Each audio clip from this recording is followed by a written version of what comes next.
Mas nós precisamos adorar a Deus, como temos feito, adorando a Deus. É glória que sobe, é adoração que sobe, e é graça que desce, é poder que desce. Amém? Aleluia. Cante. Aleluia.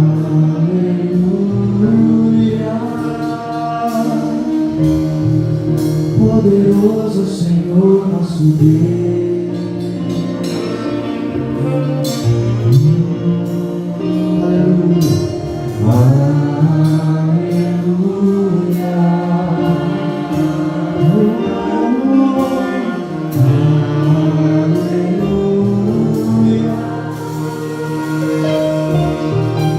Poderoso Senhor nosso Deus, Ele ressuscitou no terceiro dia.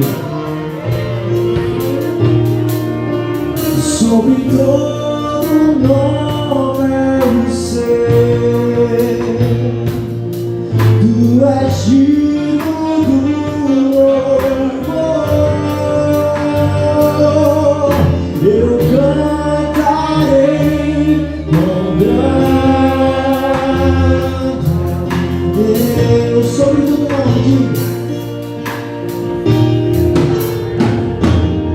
sobre todo nome é o seu, Tu és digno do louvor. Eu cantarei com grande é o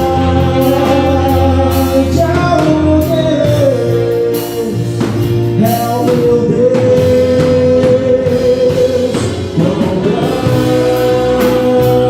é o meu Deus, cantarei quão grande é o meu Deus, todos vão viver,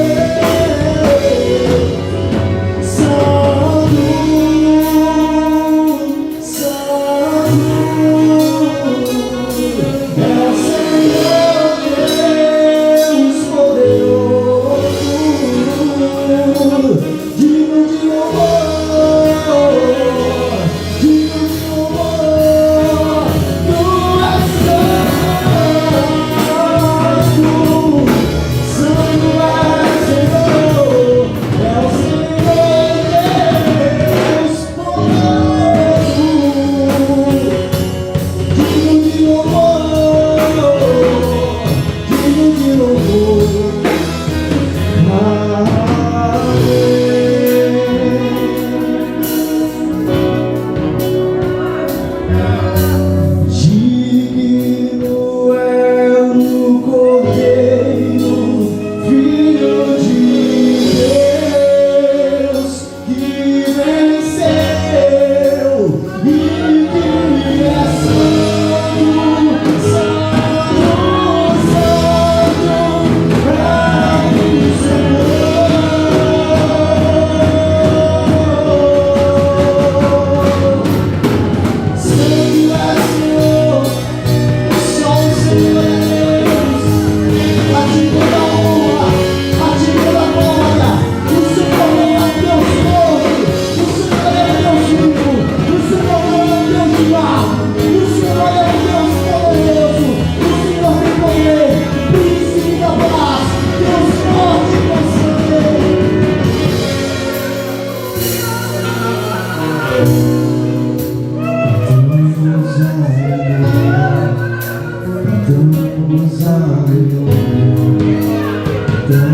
grande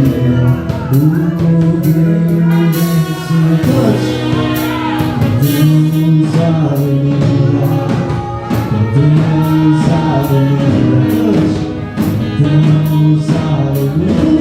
o meu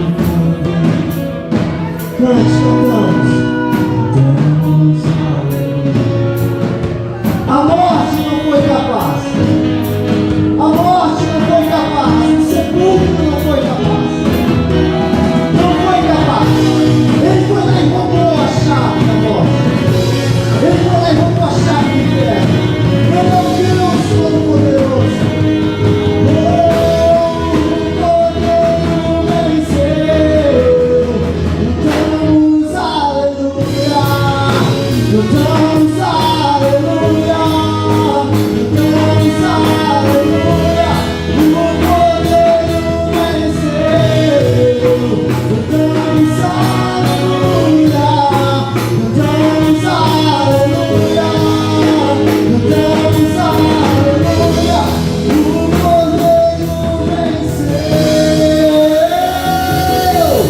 pra sempre exaltado és, pra sempre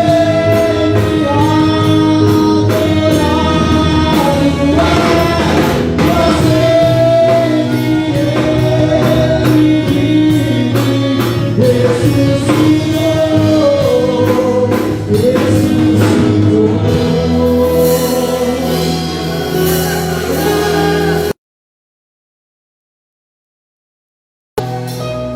Sabe por que o crente ainda continua firme? É porque ele não foi construído na areia. Você sabe por que o crente ele continua firme? Você sabe por que as lutas, as adversidades do mundo, elas não derrubam o crente? É porque ele está sobre a rocha que é Cristo. E ele tem uma esperança de vida eterna. Oh Senhor, Tu és grande.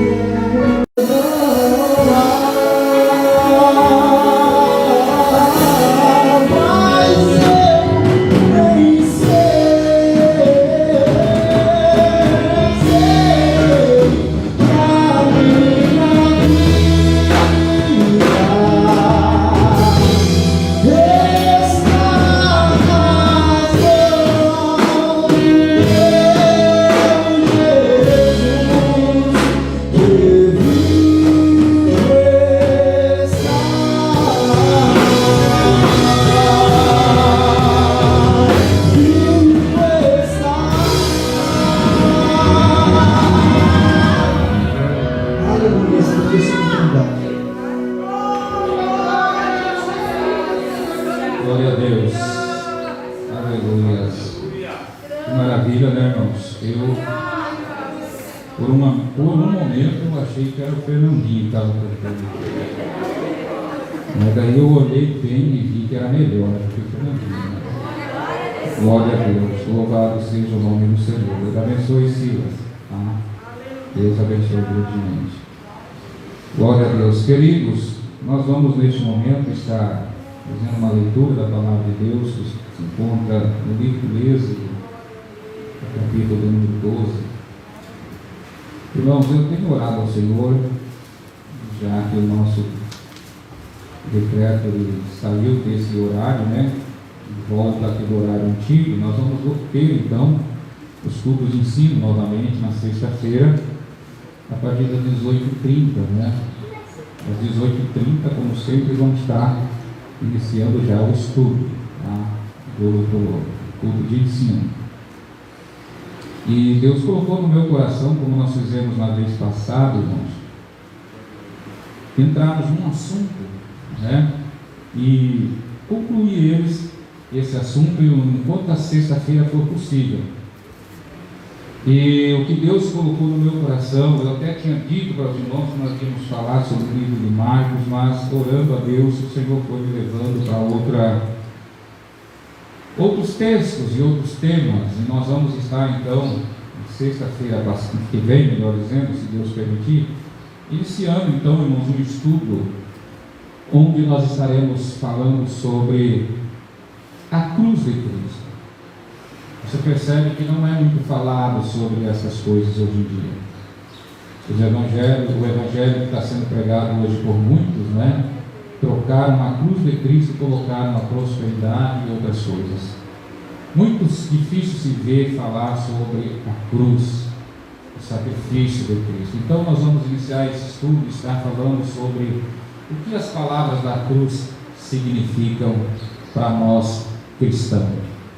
E nós vamos estar entrando em assuntos e pontos, né, com seus subtópicos, como o que Jesus viu na cruz, por que Jesus morreu na cruz, o que Jesus disse da cruz e como os crentes devem viver pela cruz.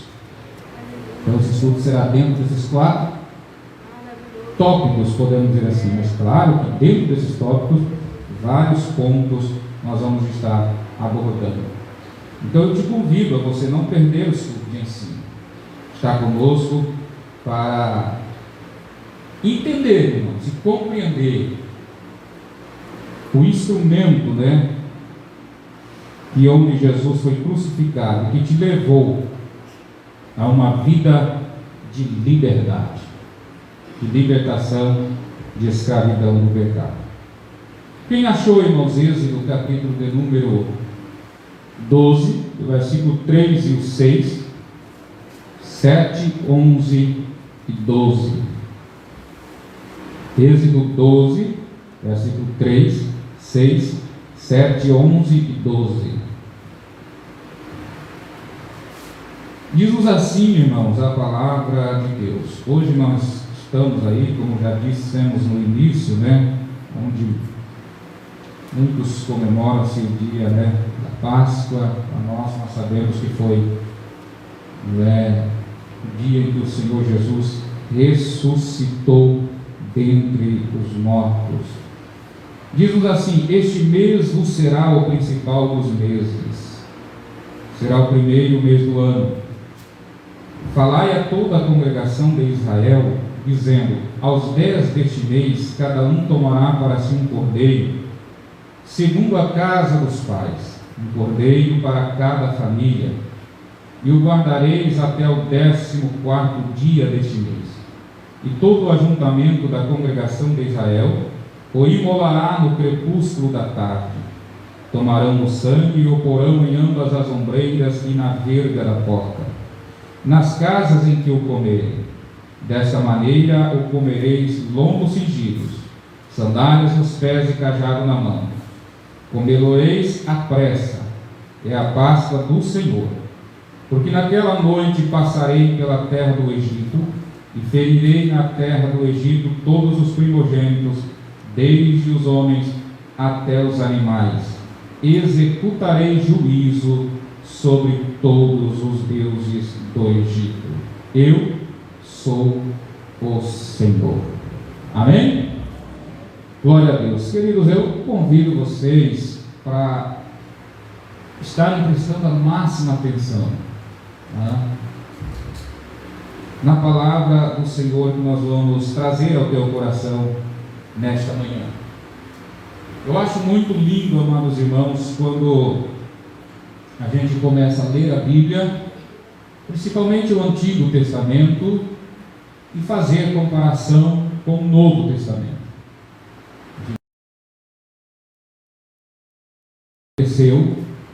O Antigo Testamento se cumpriu em Cristo Jesus, na nova aliança.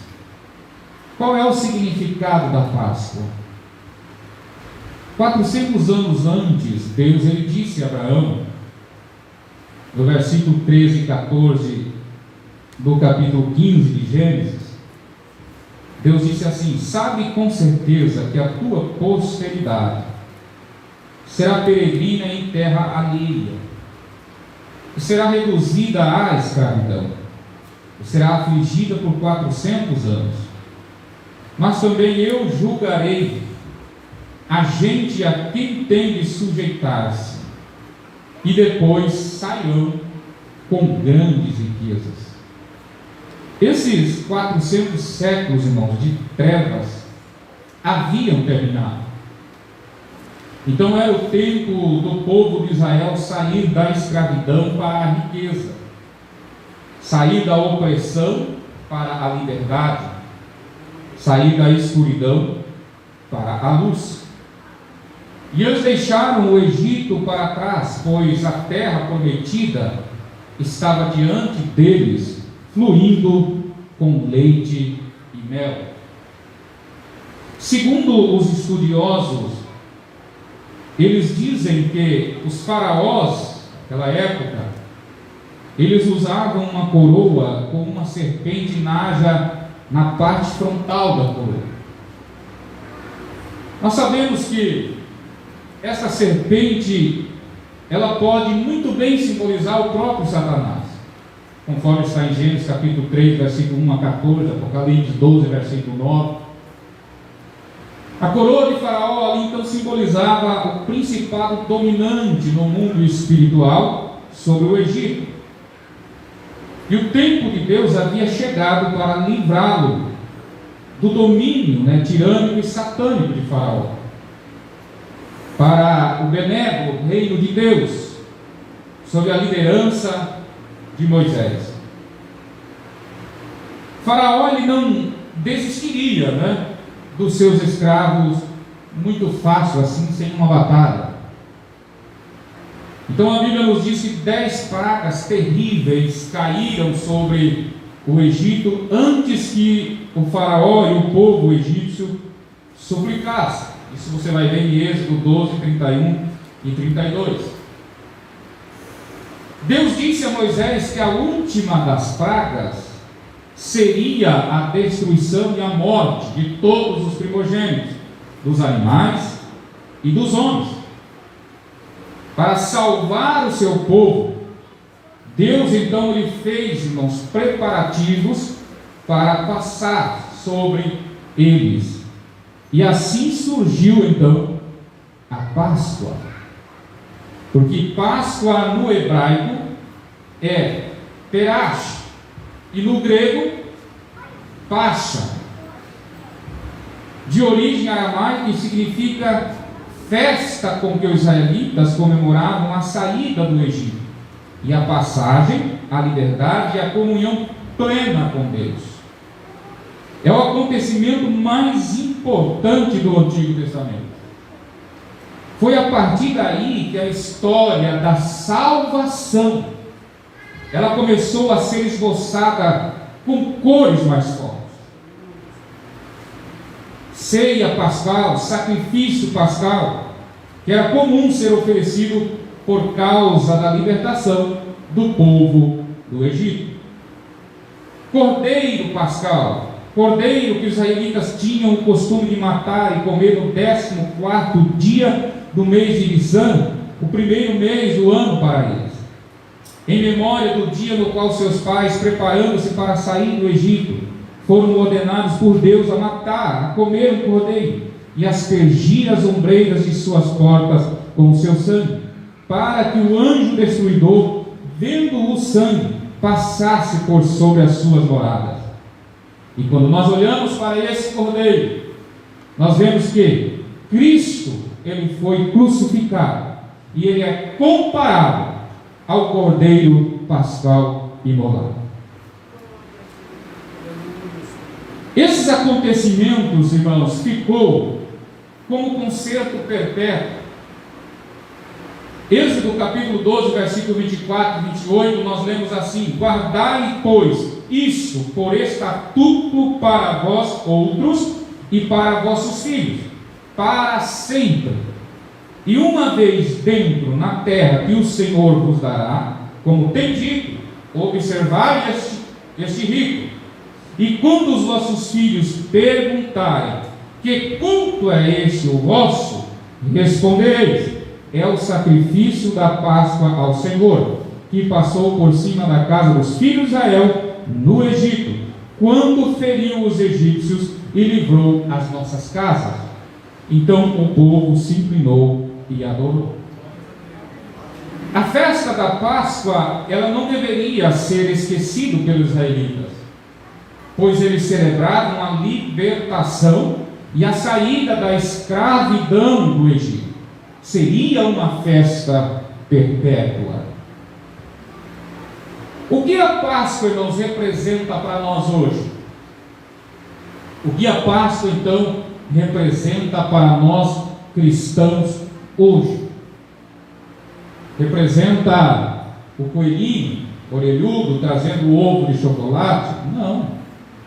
As crianças, elas aprenderam na sexta-feira, não é? Aqui na escola bíblica, e até elas colocaram ali um quadro na frente do templo da entrada, que é realmente a verdadeira Páscoa. Até as crianças sabem, até as crianças aprendem, né? Então, querido, o que a Páscoa representa para nós hoje, cristãos? Primeiro, a libertação do pecado.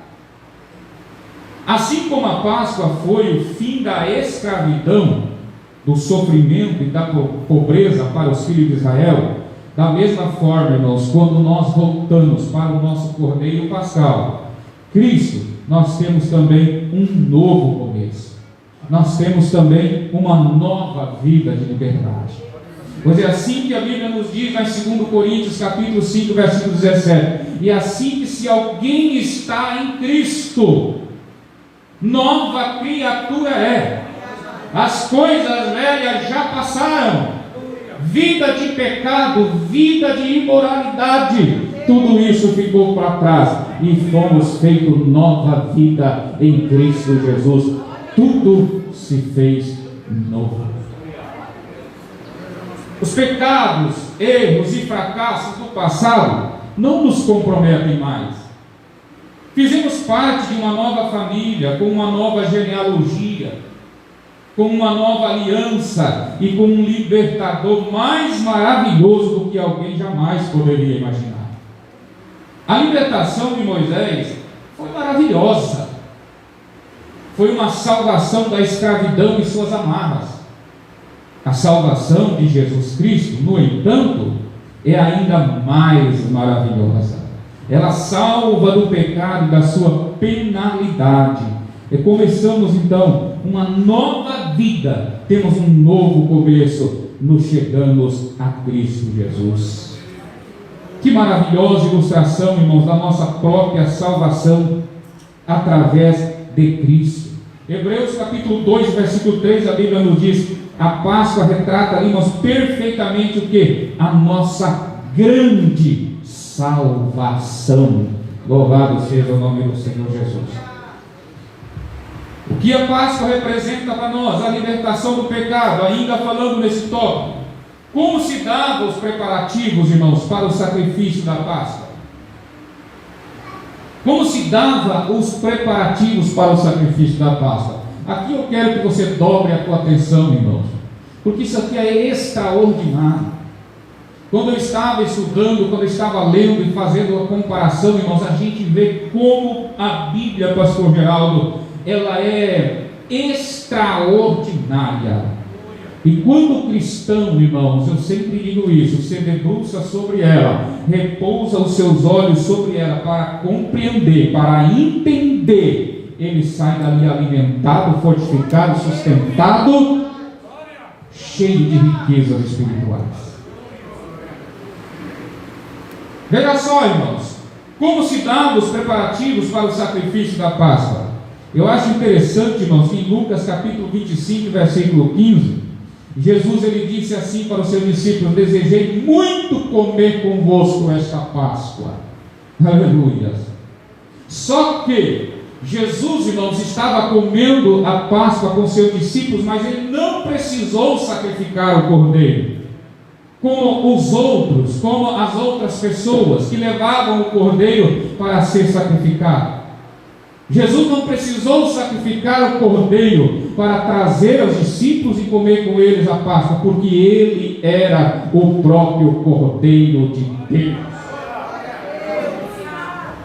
Aleluias. Observe, irmãos, observe que na leitura que nós lemos, a Bíblia fala do cordeiro. Se você ler, irmãos, lá na lei de Moisés, nesse tempo que Deus orientou Moisés a trazer os cordeiros para todos os tipos de sacrifício, você vai ver que o cordeiro, ele tinha que ser, ou ele era examinado pelo sacerdote. Ele era examinado pelo sacerdote antes dele ser sacrificado, porque não podia sacrificar no altar um cordeiro que fosse, podemos dizer, defeituoso, não podia. Ele tinha que ser perfeito. A Bíblia nos diz um macho de 1 ano. Ele tinha que ser perfeito. Então observe que o cordeiro pascal, ele é separado no 10º dia de abril. O povo levava, irmãos, os seus cordeiros para serem sacrificados, mas antes eles tinham que ser examinados minuciosamente pelos sacerdotes, antes de matarem no 14º dia de Abibe. O cordeiro ele tinha que ser imaculado, ou seja, sem defeito algum. Por isso que ele tinha que ser passado pelo exame minucioso dos sacerdotes. Lucas 19, irmãos, nos registra a entrada triunfal de Jesus em Jerusalém 8 dias antes de sua crucificação. Aleluia! Exatamente, agora presta atenção, dobra a tua atenção. Exatamente, Jordano, na mesma hora em que o povo estava trazendo os seus cordeiros pascais para serem examinados pelos sacerdotes. Parece uma coincidência, mas não é. Parece uma coincidência Jesus entrar em Jerusalém justamente no dia em que o povo estava trazendo os seus cordeiros para serem examinados pelos sacerdotes. Parece uma coincidência, mas não é, irmãos. É que o verdadeiro cordeiro que tira o pecado do mundo, ele estava vindo para ser avaliado pelos sacerdotes e para ser crucificado lá na cruz do Calvário, para cumprir toda a lei de Deus. Eu acho extraordinário essas coisas na Bíblia. Então, irmão, Jesus, ele vai entrando, se apresentando diante do povo e dos líderes para um minucioso exame antes do seu sofrimento de glória. Aleluia. Em João 1:29, irmãos, nos diz, né, que ele é o Cordeiro de Deus que tira o pecado do mundo. Ele tinha que ser declarado santo, né? Ele tinha que ser declarado irrepreensível, porque João diz que é ele o Cordeiro de Deus que tira o pecado do mundo. Então ele tinha que ser declarado santo, irrepreensível, um Cordeiro realmente imaculado. E quem poderia fazer esse exame minucioso sobre a vida de Jesus? Os sacerdotes. Os sacerdotes. Aí Jesus, irmãos, ele foi exatamente examinado pelos sacerdotes religiosos. Porque no 10º dia de Abibe, Jesus, irmãos, se apresentou para a inspeção. No dia que os cordeiros eram apresentados para a inspeção, Jesus, o Cordeiro de Deus, também se apresentou para a inspeção. Isso é declarado, irmãos, e claro, lá em Mateus capítulo 25, versículo 15 ao 46. Essa incrível passagem mostra Jesus sendo examinado pelos herodianos, saduceus, doutores da lei, e pelos fariseus. E qual foi a conclusão, pastor, deles a respeito de Jesus? Qual foi a conclusão deles? Eles diziam assim, irmãos, e ninguém lhe podia responder palavra, e nem ousou alguém, a partir daquele dia, fazer-lhe perguntas, porque tudo que ele falava, alguém disse, irmãos, nunca ninguém jamais falou como este homem.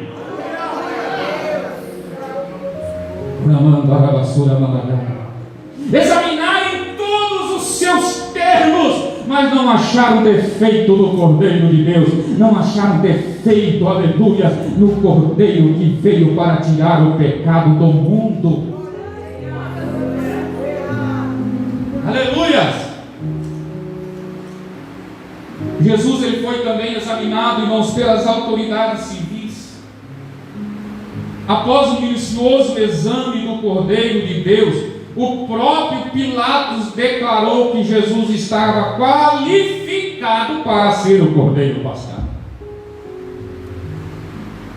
Quando ele diz lá em João capítulo 19, versículo 4, Pilatos chama ele por 3 vezes ali, examina, olha, vê, examina, olha, vê, examina, olha e vê, e sai para fora e diz assim: não acho culpa nele alguma, não acho nada nele, ele é perfeito, ele é sem defeito, ele é o verdadeiro Cordeiro de Deus que deve ser morto. Aleluia! Eu acho lindas essas coisas na Bíblia. Esse veredito legal, irmãos, e civil foi dado exatamente, preste atenção, foi dado exatamente na mesma hora que os cordeiros pascais estavam sendo examinados e declarados imaculados pelos sacerdotes. É coincidência? Não é, irmãos. No momento em que os cordeiros estavam passando no templo para ser examinado pelo sacerdote, se era bom para o sacrifício, se podia sacrificar ou não, se não tinha defeito, no mesmo instante, na mesma hora, Jesus estava sendo declarado pelas autoridades: sim, perfeito, imaculado, sem culpa alguma, pronto para ser crucificado pela humanidade. E se eu fosse você, eu dava um grado de glória nesta manhã. Eu acho lindo essas coisas. Eu acho lindo essas coisas que a gente vê que a Bíblia não é, irmãos, coincidência. Ela é a palavra de Deus. Louvado seja o nome do Senhor Jesus. Pilatos declarou que Jesus ele era inocente por 3 vezes, exatamente no mesmo horário em que os cordeiros estavam sendo examinados no templo para serem crucificados. Pilatos ele não compreendeu, irmãos, como foi importante essa declaração de inocência. Ele não sabia que Jesus era o Cordeiro de Deus, o qual estava sendo apresentado a ele para ser inspecionado. Pilatos sabia muito pouco sobre o decreto divino de cerca de 14 séculos antes. Aleluias! O vosso Cordeiro, disse Deus em Êxodo 12:5, o vosso Cordeiro será imaculado, um macho. Porém, se houver algum defeito, falha nele, não o sacrificará ao Senhor vosso Deus. Êxodo 12:21. Então, em seu decreto final, as palavras de Pilatos são absolutamente proféticas. Quando ele vai dizer: tomai vós e crucificai-o, porque não vejo nele nenhuma falha ou nenhuma imperfeição. Eu examinei, aleluias, eu inspecionei, eu não vi nele nem defeito, não vi nele nenhuma falha. Então tomai o vosso cordeiro e levai para o sacrifício, porque ele é apto para morrer pelos pecados da humanidade. Não foi isso que Pilatos disse, mas a sua palavra foi profética nesse sentido. Ele é o verdadeiro Cordeiro de Deus que tira o pecado. Aleluias! Sem perceber, irmãos, Pilatos estava declarando que Cristo, o Cordeiro de Deus, era digno de morrer como Cordeiro Pascal, de Deus pela humanidade pecaminosa. Após 4 dias de minucioso exame, então Jesus vai para ser crucificado, sacrificado. Então o verdadeiro significado da Páscoa havia sido alcançado neste momento. Na mesma hora, irmãos, em que os cordeiros pascais estavam sendo sacrificados e o sangue deles estava sendo derramado no altar do templo, irmãos, eles levaram Jesus também para o crucificarem na cruz do Calvário, para que o sangue do verdadeiro Cordeiro derramasse uma vez só, aleluia, e aniquilasse toda aquele ritual de sacrifício, porque o sangue de Jesus Cristo, ele é poderoso e ele permanece até hoje diante de Deus, aleluia, louvado seja o nome do Senhor. Lembro-me das palavras que o Tagaferro sempre usava, e ele permanece diante de Deus como um filtro. Quando Deus olha para mim, para você, para os nossos pecados, ele olha pelo sangue do seu Filho Jesus, e vê eu e você inocente, perdoados, livres e libertos, aleluia, pelo sangue do teu Filho. Você pode nesta manhã adorar a Ele. Aleluia. O aspecto passado da Páscoa, irmãos, lembra a libertação do Egito. O aspecto profético da Páscoa foi cumprido no Calvário. Aleluias. Uma cobertura, uma proteção. Jesus tornou, irmãos, uma cobertura de proteção para todos os que o recebiam como seu Cordeiro Pascal. O sangue vos será, disse Deus lá em Êxodo 12:13, o sangue vos será por sinal nas casas em que estiveres. Quando eu vir o sangue, passarei por vós, e não haverá entre vós praga destruidora, quando eu ferir a terra do Egito.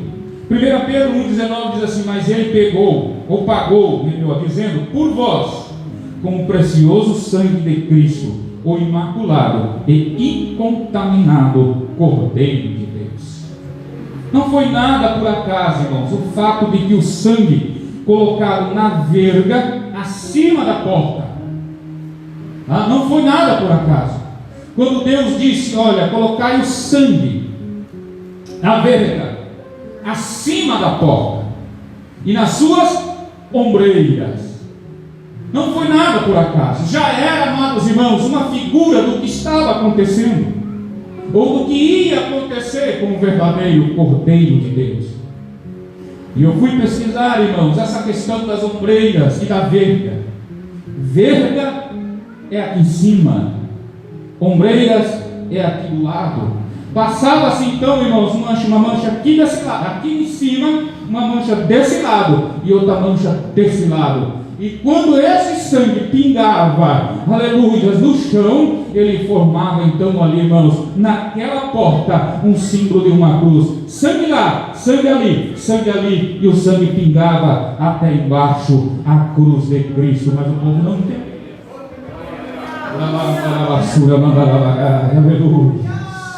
Quando Cristo abriu os braços, aleluia, louvado seja o nome do Senhor, o seu sangue corria da sua cabeça, da verga, aleluia, corria pelo seu rosto, ia até os pés, aleluia. Quando ele abriu os braços, o sangue das suas mãos também caía, amados irmãos, louvado seja o nome do Senhor. O Cordeiro de Deus morreu para te dar proteção.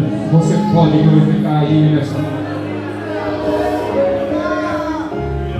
Deus disse: tomai um molho de sopo, molhai-o no sangue que estiver na bacia, e marcai a verga da porta e suas ombreiras com o sangue que estiver na bacia.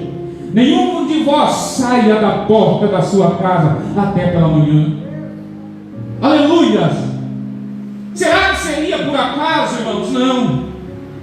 Quando eu olho para a cruz, simplesmente eu vejo nela uma porta aberta. Quando eu olho para a cruz, eu vejo simplesmente nela uma porta aberta por onde o homem pode entrar, aleluia, e alcançar a vida eterna através do Filho de Deus. Glória a Deus. Quando a Bíblia diz, irmãos, que Deus passará para ferir os egípcios, isso significa que Deus se coloca sobre a casa dos israelitas como uma cobertura. Ele estava lá, irmãos, protegendo-os do anjo destruidor que ele havia enviado aos egípcios. O sangue nos umbrais, portanto, retrata claramente o Cristo crucificado à porta das casas dos crentes como Salvador, protetor e libertador. Aleluia! O sangue de Cristo, irmãos, ele te protege. Eu me lembro que, eu sempre digo isso aqui, irmãos, eu me lembro que antigamente, os pastores antigos, eles ensinavam, né? Eles ensinavam, quando você passasse por um problema, você falar: o sangue de Jesus tem poder. Hoje nós temos uns teólogos mais novos que eles entram em contrariedade e dizem que a gente tem que clamar pelo nome de Jesus, é o nome de Jesus. Sim, eu concordo, mas funcionou por tanto tempo para os antigos. O sangue de Jesus tem poder. Funcionou tanto tempo. É porque Deus não é teólogo, ele não anda por essa questão de teólogo. Se você clamar pelo sangue dele, ele não vai lá do alto do céu dizer assim: meu filho clamou pelo meu sangue, mas ele deveria ter clamado pelo meu nome. Se arrebentou, porque eu não posso ajudar porque ele está clamando pelo meu sangue. Se lasque para lá. Deus não é esse tipo de Deus. Deus não é. Então, os antigos, eles ensinavam: o sangue de Jesus tem poder, o sangue de Jesus tem poder. E tantos testemunhos são contados, e tantos testemunhos são vistos. Eu me lembro, amados irmãos,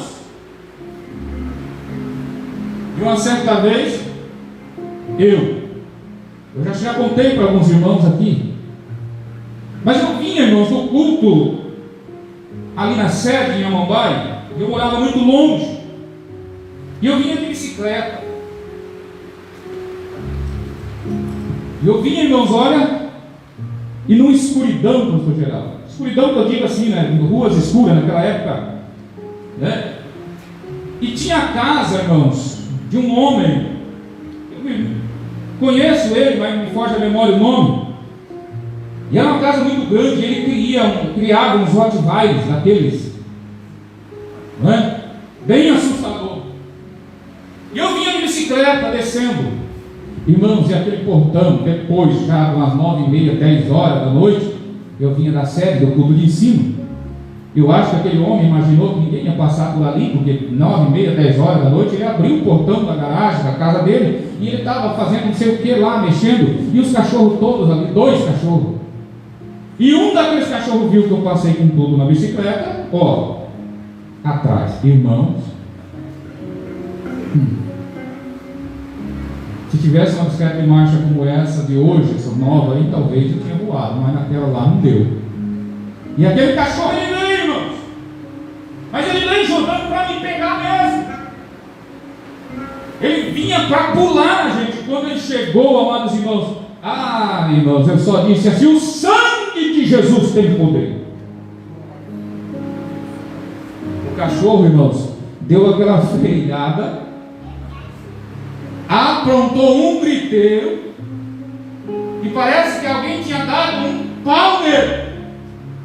E ele voltou para dentro, irmãos, da casa do seu dono, numa gritaria que parece que alguém tinha quebrado ele no pau. Irmãos,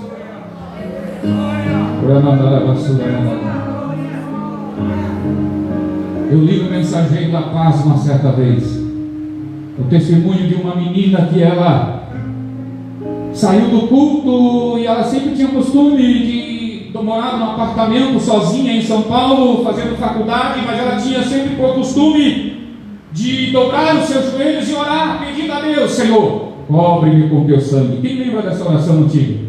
Quem lembra aí? O mais antigo lembra, que os pastores ensinavam, a mamãe ensinava: a hora de você dobrar o joelho, dobra o joelho da cama e fala: Jesus, cobre-me com teu sangue. E ela fazia essa oração. E um belo dia, irmãos, entrou um assaltante dentro do seu apartamento. E ele foi para levar tudo que a menina tinha. E quando ele vai abrir a porta do quarto, quando ele abre a porta do quarto, a menina está dormindo lá, irmãos. E ele enxerga sangue para tudo quanto é lado. Sangue na cabeça, nos cabelos da menina, sangue no... entendeu? Na cama, pelo chão. E ele sai gritando desesperado, joga tudo que ele havia roubado e sai gritando desesperado na rua. E quando ele acha o vigia, ele diz assim: não fui eu que matei. Mas você matou o quê? A menina está morta. Eu entrei só para roubar os pertences dela, mas ela está esfaqueada lá, morta. Está lá, o guarda já passou a gema dele, deixou ali, chamou o reforço, foram lá, irmãos. A menina dormia tranquila, descansada, na presença do Senhor, aleluia. O que ele viu, irmãos, foi exatamente o sangue de Jesus Cristo me protegendo de todo o mal. O sangue de Cristo tem poder, há poder no sangue de Jesus, há poder no sangue de Jesus.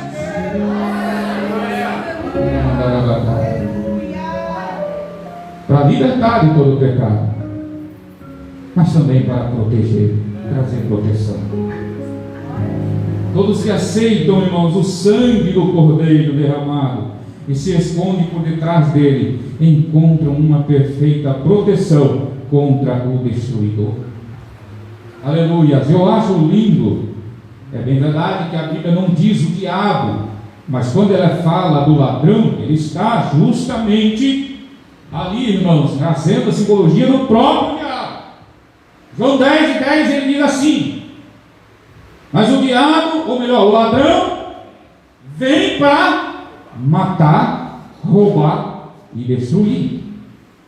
Mas primeira carta de João, capítulo 3, versículo 8, João vai dizer: mas para isto se manifestou, para desfazer, o Filho de Deus, para desfazer com todas as obras do diabo. Aleluia! O sangue dos umbrais, irmãos, das suas portas, trazia ali a presença de Deus, o que despojava o destruidor de todo o seu poder naquela casa. Isso afirma, irmãos, o escritor aos Hebreus. Hebreus 2,14, Jesus aniquilou o que tinha o poder da morte, a saber, o diabo. Todos, irmãos, precisam experimentar a sua Páscoa pessoal, se quiserem permanecer firmes contra o adversário de suas vidas. O Cristo crucificado e ressurreto ao terceiro dia está à porta, irmão, de nossas vidas. É Ele quem aniquila todo o poder do diabo sobre nós. Que liberdade nós temos! Que liberdade maravilhosa! Que liberdade, amados irmãos! Você ser liberto da escravidão do pecado, da escravidão de Satanás. Você não ser mais escravo do pecado, mas ser uma pessoa livre, livre, livre e liberta na presença. Eu ouvi uma postagem, eu acompanho tudo, viu, irmãos? Eu ouvi uma postagem do Rafael, né? Ele colocou, irmãos, né? Uma expressão nos obreiros assim do apóstolo Nicodemos, dizendo, né? Somos livres, mas somos escravos, né? Fomos libertos, assim, Rafael, fomos libertos, mas somos escravos. Vai entender isso, vai entender isso. Mas é isso que se diz mesmo: somos livres do pecado, da escravidão de Satanás, mas somos servos de Cristo Jesus. Só que os servos de Cristo Jesus, irmãos, não é o escravo, não é trabalhar com escravidão, não é viver por uma escravidão. Servo de Jesus Cristo é o escravo da orelha furada. Ele fica com o Senhor Jesus, porque ele ama o seu Senhor. O seu Senhor o trata bem, o seu Senhor cuida, o Senhor zela como se fosse um filho. E ele não está ali obrigado, ele está ali por livre, espontânea vontade, por causa do bem que o seu Senhor faz. Eu decidi ficar com ele, permanecer com ele. Paulo diz assim, aleluia, na cruz de Cristo, a qual eu estou crucificado para o mundo, e o mundo para mim. Não vivo mais eu, mas Cristo vive em mim. E a vida que eu vivo agora, vivo na fé do Filho de Deus, que me salvou e que me libertou. Louvado seja o nome do Senhor Jesus. Você pode adorar a Ele nessa manhã? O aspecto pessoal da Páscoa, irmãos, precisa ser cumprido na vida de cada um de nós. Todos nós precisamos ver e receber a Jesus, o Cordeiro de Deus que tira o pecado do mundo. Hoje a casa é nossa vida. E se você não tem a marca do sangue de Jesus, irmãos, na tua casa, na tua vida, eu posso te dizer, o caminho da tua vida está aberto para o anjo destruidor. Para o anjo destruidor entrar.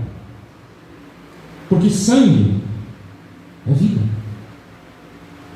Se você não tem o sangue de Cristo na tua vida, você está morto. Explica melhor, pastor. Vou explicar. Eu sempre digo isso. O sangue, irmãos, corre pelas tuas veias. Eu não sou médico, não sou biólogo, não sei aqui, não sei. Mas o sangue, ele corre pelas tuas veias, trazendo muitas vezes saúde para tuas células. O sangue, irmãos, é algo importantíssimo na tua vida biológica. Passa pelo coração, o coração bombeia para os dedos, para a orelha, para os fios dos cabelos, para todo lugar. O coração bombeia o sangue, porque o sangue precisa chegar em todos os membros do corpo, para o corpo permanecer saudável e vivo. A igreja é o corpo de Cristo e você é um membro do corpo de Cristo. Se o sangue de Cristo não chega até você, infelizmente, você já está apodrecendo ou você já está morto. Porque se você corta um membro da tua mão, do teu pé, e tira um dedo, irmão, se coloca ele lá, corta ele, coloca ele lá, em cima da estante, vou deixar ele um pouco aí, ver o que vai acontecer. Irmãos, ele está separado do corpo. O que vai acontecer é que o sangue não vai chegar nesse membro, que é o dedo, que está lá. E esse dedo vai começar a entrar em putrefação, vai começar a apodrecer, porque não tem sangue chegando nele, gerando vida. Enquanto você estiver fora do corpo, enquanto o sangue de Cristo não chegar na tua vida, você vai ficando doente, vai apodrecendo e vem até morrer. Então, irmãos, deixa o sangue de Jesus Cristo correr pelas tuas veias. Louvado seja o nome do Senhor Jesus. Aleluias! Você precisa urgentemente receber o Cordeiro Pascal como libertador e salvador. Assim tu estarás salvo da morte e condenação eterna. Aleluias! Eu te convido a ficar em pé nesta manhã. Oh, aleluias! Eu vou convidar os Silas aqui, antes de nós participarmos da ceia, irmãos. Quero convidar os Silas aqui para nós louvarmos um hino, um louvor. Ele vai cantar esse hino que ele cantou aqui, não o médio, mas ele vai cantar especificamente aquele que o Cordeiro venceu para sempre, para sempre. Aleluia, louvado seja o nome do Senhor. Deixa eu fazer uma pergunta para você. Você se alegra, irmãos? Você se alegra num momento como esse? Você consegue sentir a presença de Deus num momento como esse? Como assim, pastor? Há o dia que se comemora a Páscoa. Há o dia que se comemora a ressurreição de Jesus. E bem nesse dia, é o dia da Santa Ceia, para que nós relembramos esse momento. Você consegue se alegrar nesta manhã? Você consegue dizer muito obrigado, Jesus, porque se não fosse pela tua morte na cruz e a ressurreição ao terceiro dia, eu não estaria aqui. Se estou aqui é porque o Senhor me comprou, me salvou, me libertou, me redimiu, aleluia. Você consegue fazer isso nesta manhã? Canta, Silas, glória a Deus. O universo chora, o sol se apagou, ali está. Olha só, irmão. O Salvador, O universo parou. seu corpo lá na cruz, Meu seu Deus. sangue derramou o peso do pecado. Por que ele estava lá? Por causa do teu pecado.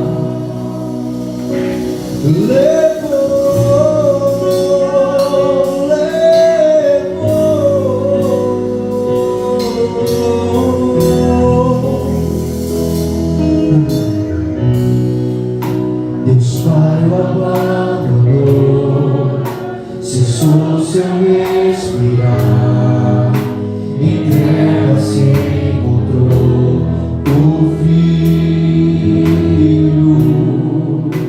a guerra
Só o cristianismo não pode dizer: o meu Senhor ressuscitou.